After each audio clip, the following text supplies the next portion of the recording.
Worm Golem is best golem. You get it, I get it, and thankfully Studies in Sorcery gets it. Yes, this is Weird Giraffe's new charming card game of arcane academics where you are trying to become the valedictorian of your school as you get your degree in the dark arts.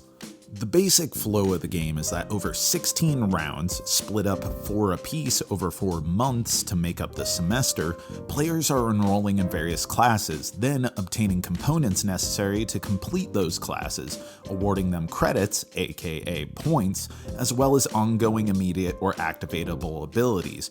Each round has every player taking a single action, usually to obtain more component cards from the graveyard or purchasing new classes or standard components from the market. Then all players simultaneously attach a default of up to 2 components to classes in front of them, then flip over classes where all requirements are met and resolving any of their effects. After 4 rounds representing 4 phases of the moon, which plays into many of the powers granted by completing courses, a new month begins, which fills the market with more higher level classes, eventually eliminating the 100s and bringing about the high scoring 300 series. After all, one can't get by without knowing how to construct a bone naga in today's job market.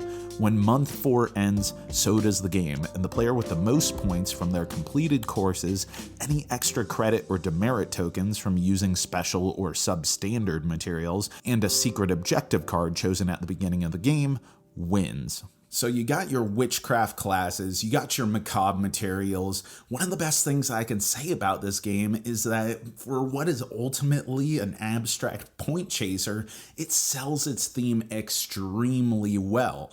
But that alone does not a great game make. No, what I find most compelling about Studies in Sorcery is that for as concise as it has a very strong ecosystem. Nothing feels tangential, which ultimately empowers you to make very easy to understand, but ultimately potent strategic decisions. Take, for example, the dig action, one of the most frequent actions you'll take in the game used to acquire materials. Initially, there are 3 decks with 2 face-down materials each. When you dig, you look at the first pile. You could take all the cards in it, but if you don't like what you see, put them back, add a new card to it face down, then do the same with the second or third pile, eventually drawing a card from the top of the deck or getting one of the standard components if you didn't take any of the grave piles. This is a beautiful system that pushes your luck while also increasing the value of undesirable pools of cards, and an indirect form of player interaction, as your choices directly impact opportunities you present or deny your opponents. But those cards themselves are both components needed to complete courses and also the currency used when purchasing at the shop, requiring you to make hard decisions about what you keep and what you sell because that tuition isn't going to pay for itself. And with only 16 turns, and for the most part only 1 action per turn, the game's biggest source of tension is the opportunity cost you have to consider as you weigh immediate benefits versus long-term goals, which gives it this really great old-school Gestalt utilitarian vibe, while still integrating modern design and thematic philosophies. It is a slight game, both in terms of variety and depth, but it has enough important decisions and cool combos and other hooks that help it execute on its core concept extremely well, which is something I really admire. Before we reach the end, though, there are a few more points to shake out. First off, Solo does an excellent job of imitating the experience of playing multiplayer without much overhead. Take your turn as normal, then flip a grave card and execute the corresponding automated opponent action, where they obtain, and thereby also refresh, either grave cards or classes, and then score points at the end of the game equal to the monetary value of all cards they've accrued. It's simple, elegant, and allows you to feel like you're getting the full experience and not playing some compromised version of the game. That said, the success of the solo mode also betrays what some would consider a weakness of the game.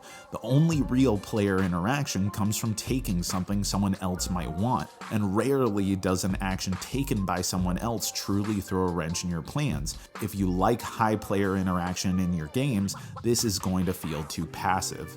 And lastly, I have this dope playmat. It was sent as part of the review. It's made of great materials, helps keep things organized, looks awesome on my table, but I don't recommend it unless you're a diehard fan. One of the game's strengths is how Spartan it is. Adding a playmat that can't be stored in the box increases costs, doubles the footprint of the game, and doesn't inherently solve anything.